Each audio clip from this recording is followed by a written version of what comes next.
from the about 10 lines from the bottom of Mem Zayin the base, and that will transition us to this big sugya about coercion, sale through coercion.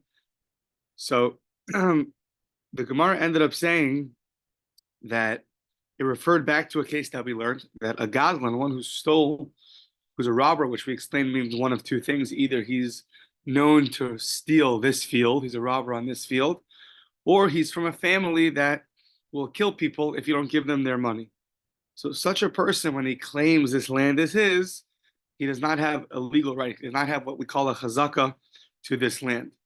However, what happened if this robber gives money? He gave money, meaning, let's say he's a robber and he has this field, and witnesses saw him give money over to the one who was stolen from. Now, the fact that he's a robber, so we can't put the field in his possession. We can't legally give him the right to the field. However, if he gave money over to the one who was stolen from, so as long as there are witnesses that saw the transference of money, so then he will actually be able to get his money back. And that's what we say from Rav Bibi Messiah Ba Meshem de Rav Nachman. Karka ein lo, aval ma'os yesh lo. Karka, land, he doesn't have. This land that he wants, that he's claiming is his, we say, I'm sorry, your reputation as a gazlan, as a robber, prevents us from viewing this land as legally yours. However, money that you gave for this land, that you're claiming you paid for it, that you do have, yesh lo. When do we say that?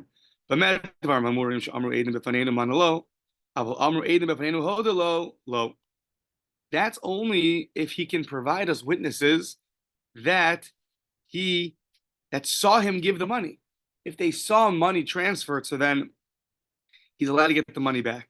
However, if the witnesses only witnessed an admission, meaning witnesses said, we were there when let's say Reuben and Shimon. So Shimon's saying this land is mine and I paid for it.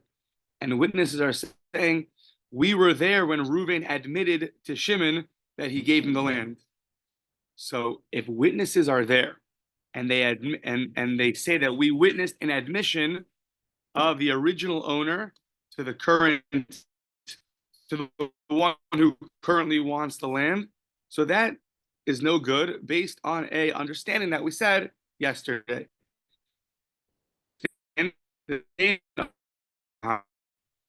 Kahana said the following: "The Amr ilav the odili habim amti le'ledidi u'lecharmid l'shachvar."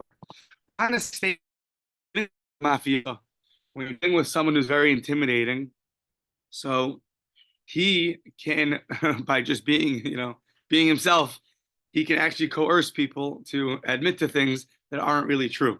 So the fact that the original owner says, by the way, I sold, and he admitted that in front of two witnesses. So usually admission in front of witnesses, that's the best. That's very good in a legal court. However, in this case, since the person who is dealing with is someone of a mafiosis, so then the fact that he admitted it is because he was scared. And that's what Kahana said. If you wouldn't have admitted to me, if the guy wouldn't have admitted it, he would have given him over and his possessions over to the government. So that's why the providing an admission is going to be invalid. So once again, a gazlan who is known to be a gazlan can get his money back. The Rashbam points out maybe you would thought we should punish him, for his stature of being a gazlan, and if he pays for the land, your bad reputation should hit you. Get your money back, but we don't punish you. Morning, Steve. We're 1, 2, 3, about to start the new part. 5 lines from the bottom. Mem Zayin Amud base. Last 2 words, Amarav. Okay, now we're going to get to a very, very famous part. Amar Rav Huna. Rav Huna says, Kalyu v'zavin zvini. So one understanding is at least someone hangs somebody up, and he says, "Give me your property." Kalyu v'zavin. He hung him up and said, so what happens? Rav Huna says it's actually a good sale. So if you put someone up and you say, "Give me all your money," or give me your car, sell me your car, and the guy agrees to sell it. So once again, he's being coerced on the one hand. On the other hand, he ended up agreeing to it.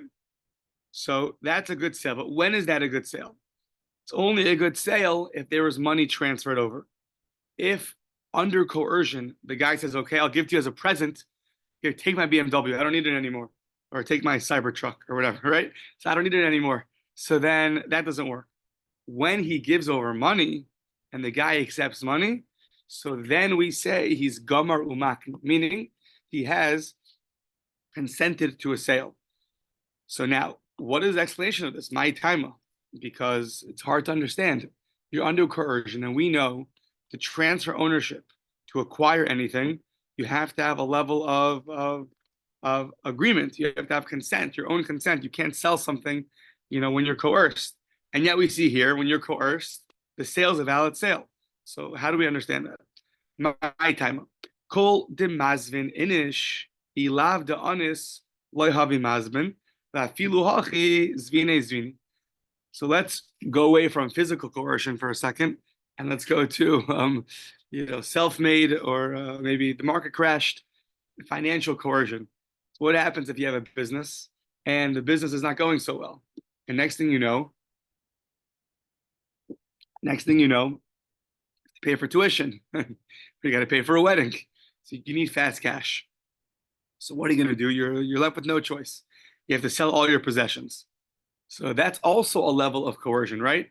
If you never had these high bills and the market never crashed, and or you didn't ride yourself into debt, you're in a $40,000 credit card debt, and now all of a sudden your son decided it's a good day to get engaged, and thank you parents for paying for my wedding in 3 months from now. But meanwhile, you're $40,000 in debt. So what do you do? So well, you're also coerced now. So what you do is you sell all of your products in your business, and you get fast cash, and use that cash to get yourself out of debt and pay for your expenses. So says the Gemara, what do you see from there? That's also a level of coercion, and yet zvine zvini, that's a good sale. So the Gemara is now comparing financial coercion to physical coercion. So the Gemara jumps on that, says, hold on, back up. The Dilma Shiny owns the Nafshe, owns the Achrini. Maybe physical coercion, there's so much less consent and agreement of the owner than there is under financial duress. So let's see if that's true. Let's see if financial duress and physical duress are equatable, or let's see if financial duress and physical duress are different. So Bedilma Shiny owns the Nafshem, owns the Dachrini. Maybe it's different. So now I'm going to prove to you that it's not different. Ella, we have a brisa. Kedetanya going on to the top of Mem Ches Amar Aleph. Yakriv Oso. There's an extra 2 words in the psukim of Korbanos, third pasuk of Sefer Vayikra, and these extra words Yakriv Oso teach us Melamed Shekofen Oso, that you're actually, if someone has to bring a korban and they're refusing to do so, you're allowed to coerce them into bringing the korban. Yachol Bal Korcho, you'd have thought you could just rip it out of his hands and or drag him to the base of Mikdash and make him bring it totally against his will. So Talmud Lomar Lirtzono, it has to be willingly. So on the one hand, it tells us Yakriv Oso, that you force a guy to bring a korban, and on the other hand, it says you have to bring the korban willingly. So how do you forcibly make a guy do something willingly? That's a total contradiction, right? So Hakates, that says the Gemara. So how is that possible? How do you willingly coerce someone to bring a korban? So you force him enough that maybe you whiplash him enough until he finally says rotzani. Until he says, I want. Now that you've showed your wanting to bring this korban, so that's good. So what do you see? So you see that physical coercion works, that we have in halacha by sacrifices, that physical coercion is enough to validate the korban for being a korban. Says the Gemara, hold on, you just compared sacrifices, korbanos, to other areas of like finances. Who says they're comparable? Well, what should be the difference? Vidilma shiny hasam. Maybe it's different. Why? A korban, when you bring a korban, what happens? A korban, you get a kapara, you get atonement when you bring a korban. So maybe you only have a level of consent under physical coercion when what's at stake here is your own atonement. But when what's at stake is your own BMW or your Cybertruck or things like that, who says that physical coercion works in such a case? Meaning, the same thing as works with Gittin. oh, next line, Steve, fantastic. The elam is seifa v'cheirat omer begitei nashim. Fantastic. So, yeah, that's right. And he wasn't. He wants to clarify to everybody. Steve was not going ahead because that's against the rules. That's against the rules. V'cheirat omer begitei nashim.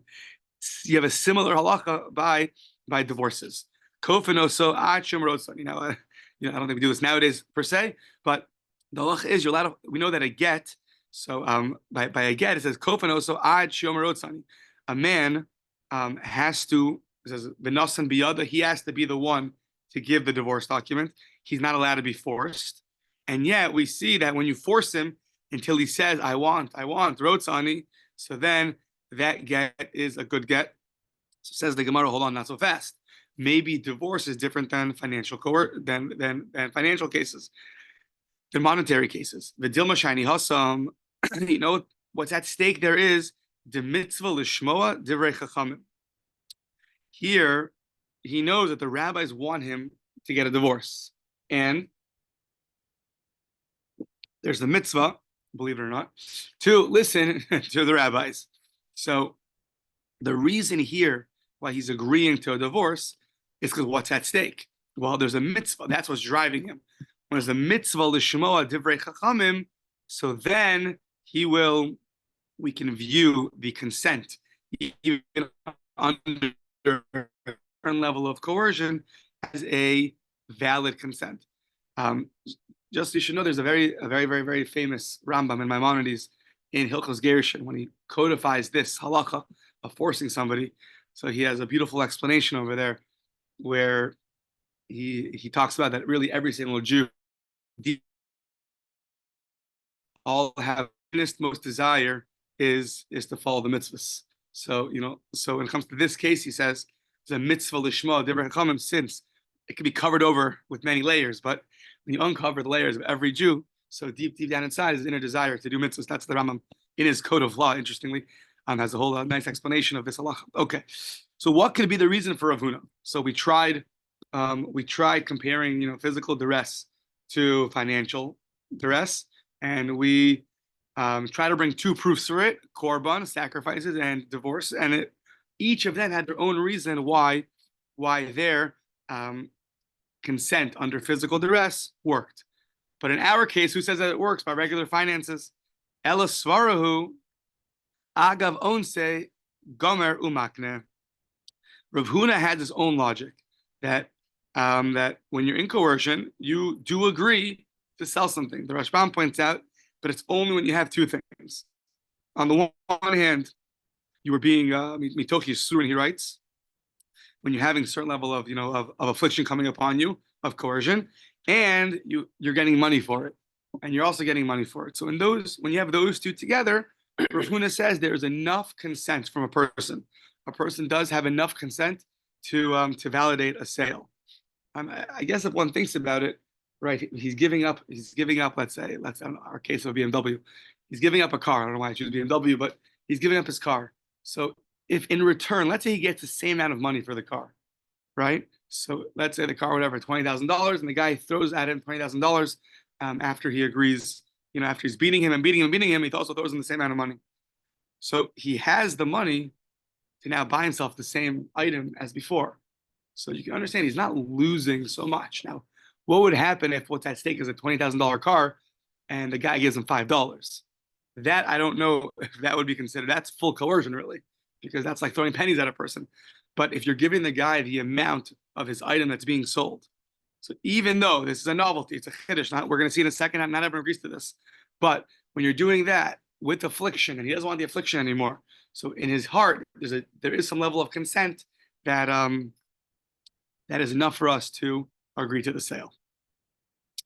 Okay, so now let's try to attack this statement of Rav Huna that consent under physical coercion with with money being given is enough to validate a sale. Most of Rav Yehuda said, a get hamausa be Yisrael kosher uba'akum pasal. So we have a case of a get hamausa. A get hamausa is referring to someone who's forced to give a divorce document. So we see that the woman comes to court and she's not happy with her marriage, and she has a whole list of complaints to her, that she delivers about her husband, and Bezdin feels it's the right thing that they should get divorced. They tell the husband, and the husband says no way. So now they're forced to take matters into their own hands. So geta ma'usa. So if a Jew goes and coerces him, and the guy gives the divorce document kosher, uba'akum pasal. So now, but if a non-Jew goes, maybe the Bezdin hired a non-Jew, maybe he's the scariest guy in town, he's the best intimidator, who knows? If that person forces the Jew to give the get, and the Jew says rotza ani, so then that's possible. Right now, the Rashbam points out the difference is because when a Jew does it for you, there's underlying want to listen to the rabbis. Mitzvah l'shmoa divrei chachamim. When random Chris comes to your door and starts beating you to the pulp till you give a divorce document, there's no mitzvah to listen to Chris. Rather, you said rotza ani because you don't want to get the bat to your head again. So in that case, it's going to be possible. However, the Gemara says there is a case where even a non-Jew who forces a Jew to give a divorce document, it'll be valid. What's that case? Uba'akum, choftin omrim lo. So the non-Jew, almost sounds like he was hired by the Jews, and he says, "Asamashi so omer lecha."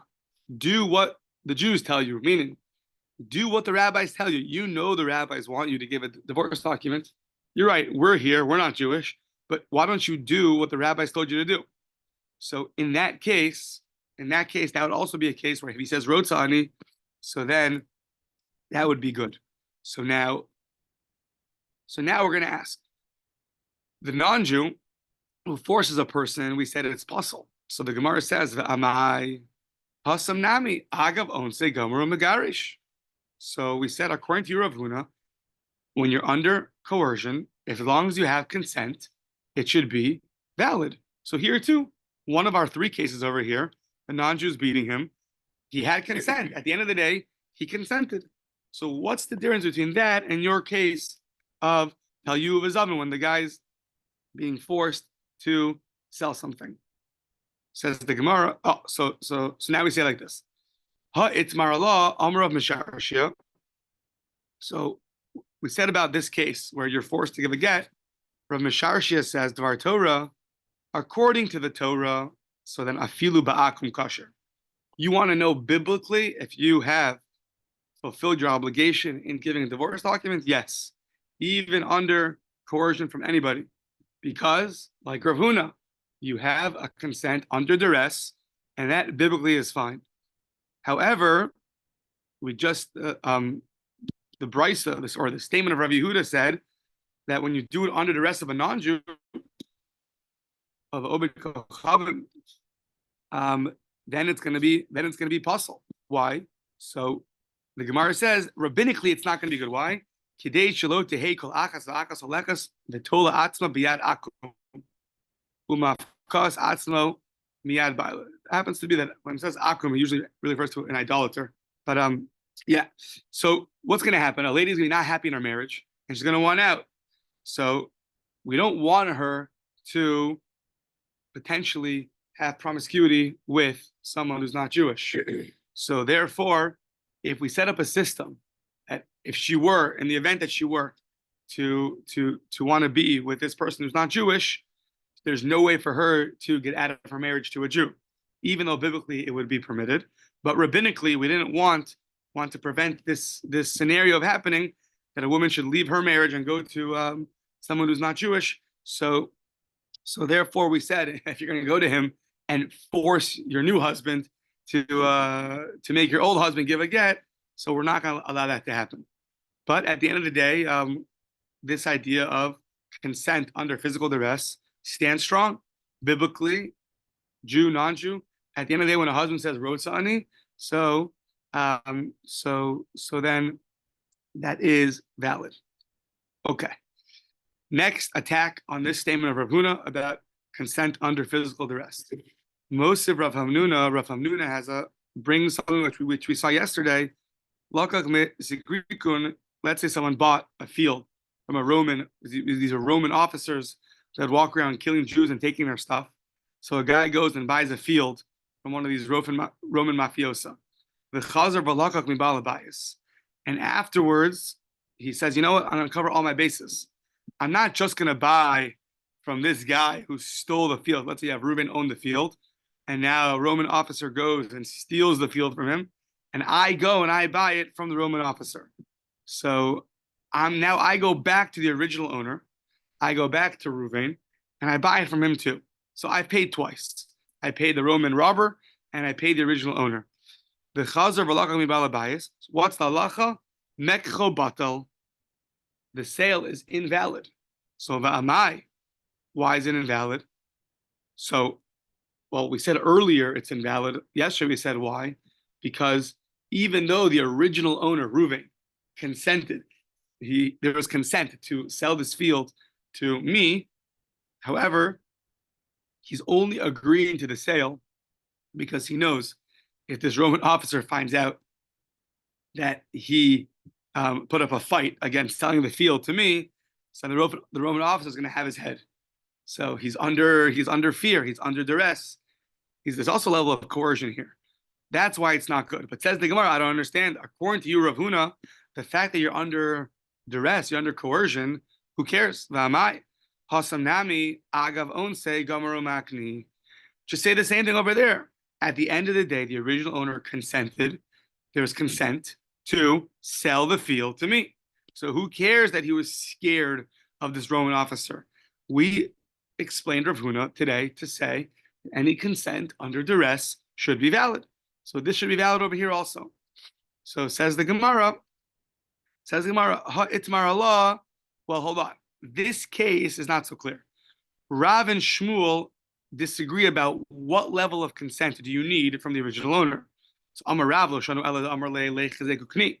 Aval b'shtar kana. So Rav says, listen, if the owner just told me, go and acquire the field, you're right. So that's not going to be good. But b'shtar kana. If he wrote a shtar, if he wrote a legal document, so even though there's a level of duress here, but because he wrote this legal document, we see there's enough consent. Meaning that even under duress, we see that this could be in line with Rav Huna, that as long as he writes a shtar, so a document, so that's enough to show that you're really serious about this deal. The problem is that's only Rav's understanding. What's with Shmuel? Ule Shmuel the Amar afishtar nami lo kana. Shmuel says nothing doing. Even if you write a legal document, that's not enough to show us that you actually have consent, and therefore the sale is not going to be a valid sale. So Rav Huna, our Rav Huna from today, seems to be at odds with Shmuel. Rav Huna said anything under consent, under duress, if there's consent, it's going to be valid. According to Shmuel, even when you write a legal document, that's still not enough. So the Gemara asks, so it sounds like we want the opinions to all fit together. We don't want Rav Huna to be at odds with Shmuel. So we say, Modesh Shmuel, Heicha Yahiv Zuzi.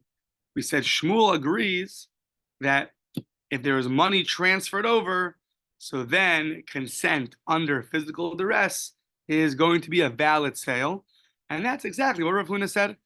Rav Huna never said, if a guy forces me to give him my car, and I say, take it as a present, that's a good transfer of ownership. Rav Huna said, if a guy says, give me your car, and then writes me a check, or gives me cash, or sells me, whatever, the amount of money for the car, then it's a valid sale.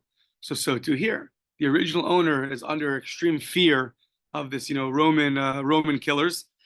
So there's a certain level of fear, and he's under a level of coercion.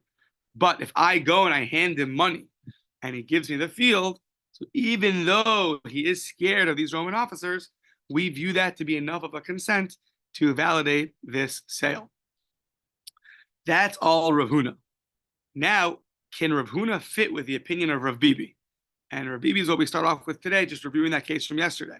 Ul Rav Bibi, the Messiah ba Mishmei Rav Nachman, Karka Elo Ma'os Yeshlo, Michael Meimar.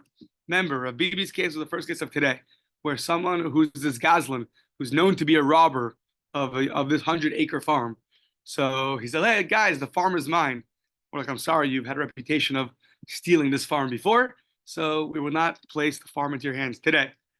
However, he says, "Guys, I paid for it," and he brings witnesses that he gave over money for this farm. So we tell him, "Okay, fine. Listen, if you have witnesses that saw the transference of money, so then you can have the money back." So that was Rav Bibi's statement. So he says, "Ma'os Yeshlo," so Michael Meimar. So once again, so this seems to be at odds with Rav Huna. Why? Because, one second.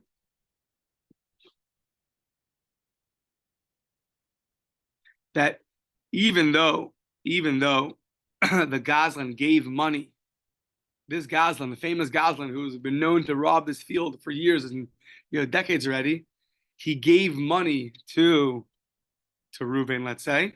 So Reuven is basically forced into selling him a field because he's dealing with somebody who's more of a mafioso kind of guy. And there was a transference of money here. The Gazlan gave Reuven money. The halacha is according to Rav Bibi that the money goes back to the Gazlan, which means that the sale is not a good sale. So here we have something which is explicitly against Rav Huna.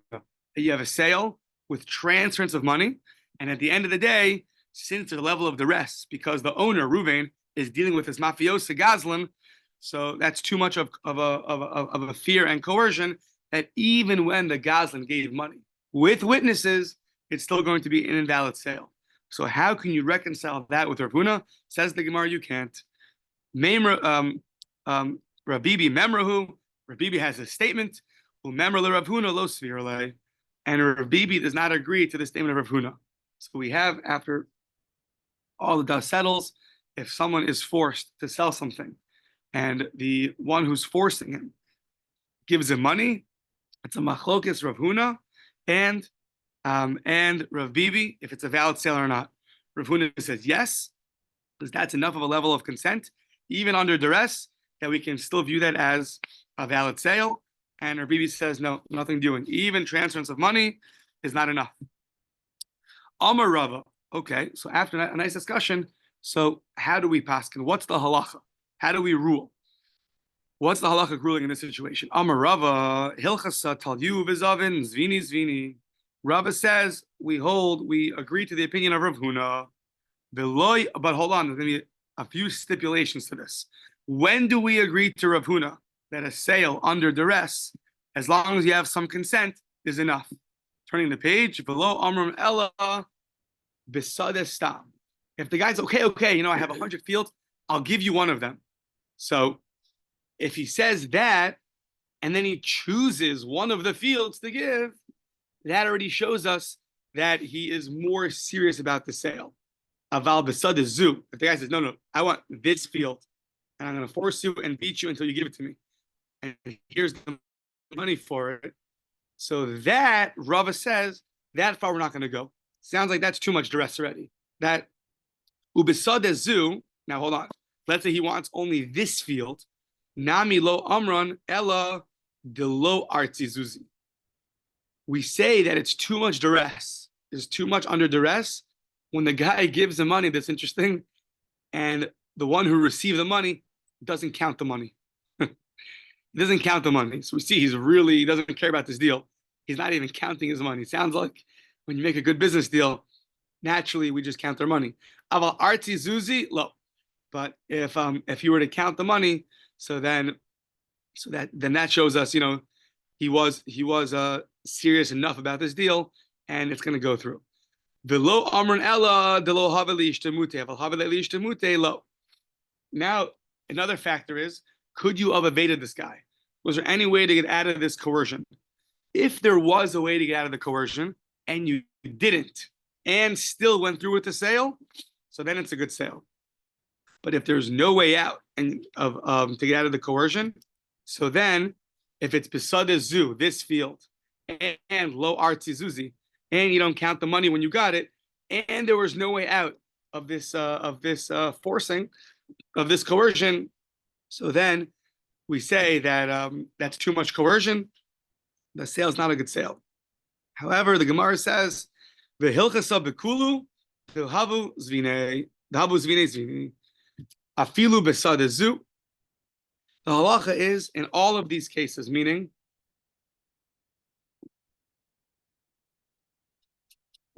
when a guy says you have 100 fields, I'm forcing you, he's beating me or he's scaring me or he has me at gunpoint. I want one of your fields. So in that case, if you say I want one of your fields and you go and give him one of the fields, so that's already enough of a level of consent that it's a valid deal. The guy says, I want this field, the field that's closest to Shul, that's the field that I want. So in that case, maybe you would have thought that that's too much coercion already. So we say no, it's not too much. Afilu besad zu, even if he says I want this field and he forces you and he gives you money, that's still going to be a valid sale. Why? We say, well, let's jump a little bit to the case of kiddushin, of marriage. The ha'isha kisad zu damya. The case of forcing a woman to get married is similar to a case of specifying this field and forcing a guy to sell you this field. The Amar Meimar tell you v'kadosh kiddushin. So in the case of marriage, if a guy is forcing a woman to marry him, we know that by kiddushin, by marriage, we need a woman's consent. So tell you v'kadosh, so that works. That works if he goes and gives her money and she goes and gets married. Now we're going to see in a second that the rabbi said even though this biblically works, but rabbinically we totally nullify this. But biblically, Talyu v'kadosh kiddush of kiddushin. Once again, she consented, even though it was on a certain level of duress. There was a level of consent, and therefore it is a good kiddushin. I don't know, but I'm just I'm thinking. It sounds like by a field,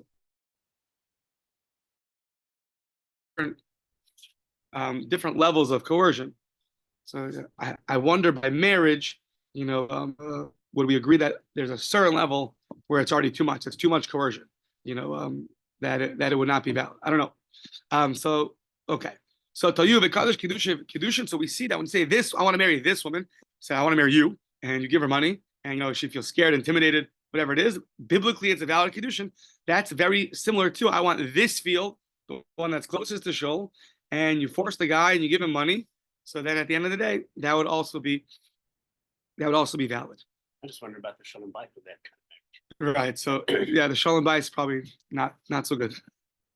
So okay. Now on this case, we're about to quote a very famous principle.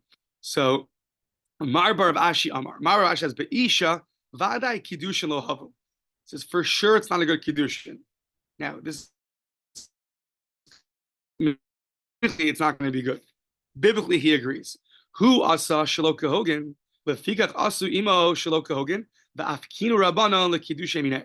There's a principle called afkinu, to uproot something. So basically, what's happening right now is you have a marriage that happened, and and even years later. But we can, for simplicity, say you say a month later, a week later, right? The Bezdin, the court finds out what happened. This guy forced her to marry him, so they're allowed to go and uproot this marriage. They have the power. They say this marriage is not a good marriage anymore, and therefore they were never married to begin with. They're not forcing a divorce. That's something else. They're uprooting the marriage. So now we know that a woman can get married biblically. It's the first mission of Kiddushin. In three ways: kesef, shtar, and bia. We're going to focus on 1 and 3. Kesef is you give money. That's classically right nowadays you give a ring. There's another way that if they cohabit together, if they have relations together, and they both have in mind that this cohabitation should be for marriage, that would also be considered a valid way to get married biblically. So now, case 1 is with money. So you have money that was transferred over, and yet the Bezdin is allowed to go and uproot the marriage. How does that work? So, without getting too complicated, but there's something called Hefker, Bezdin, Hefker. Hefker, Bezdin, Hefker, it's based off of two psukim, I believe, is that we, the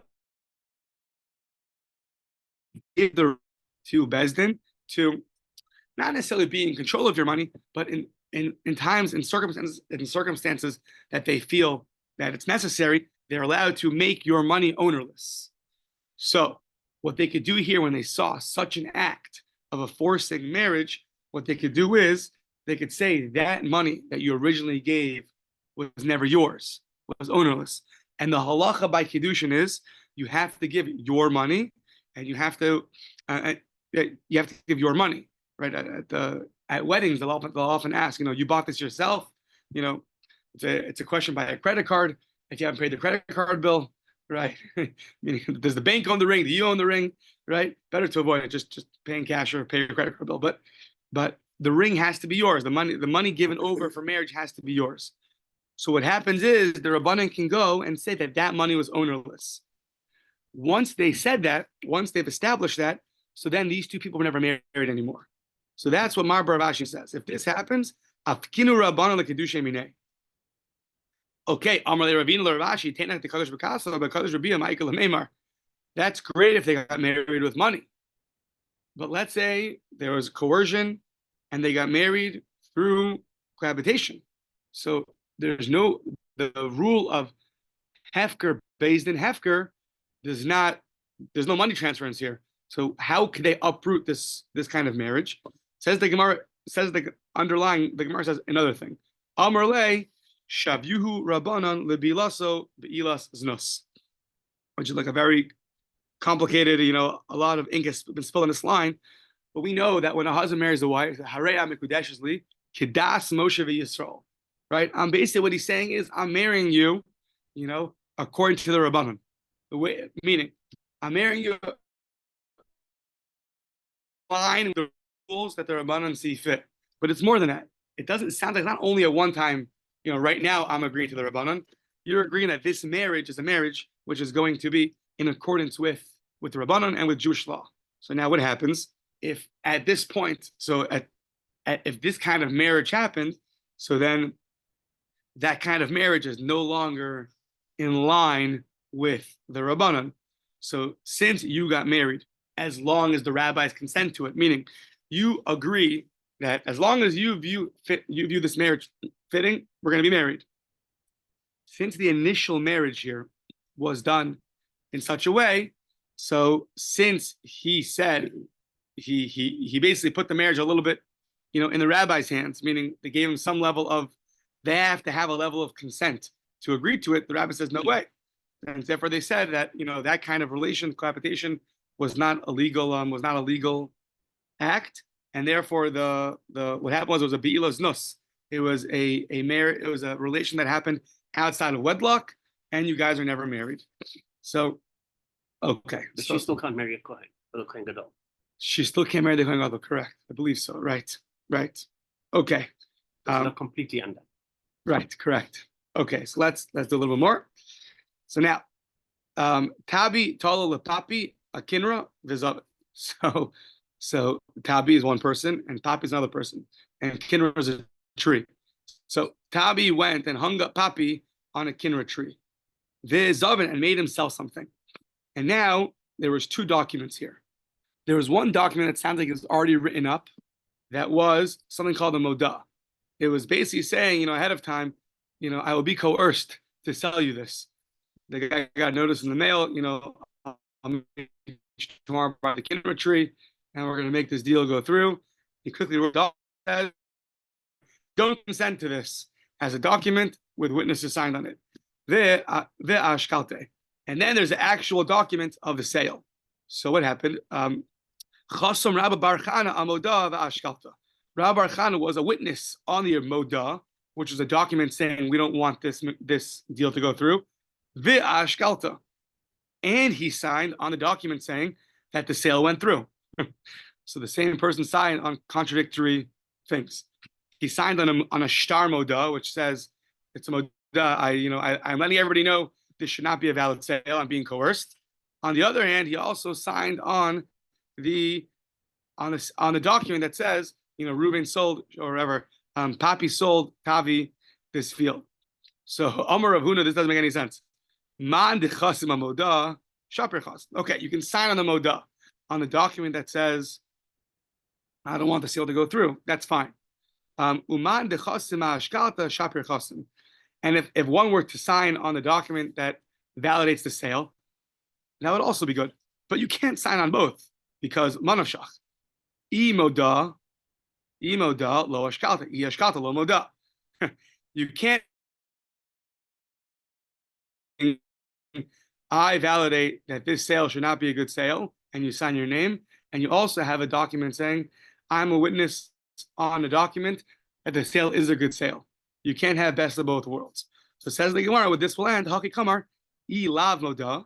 So Ilav Moda, Mandachas Mashkalata Shaper Chasim.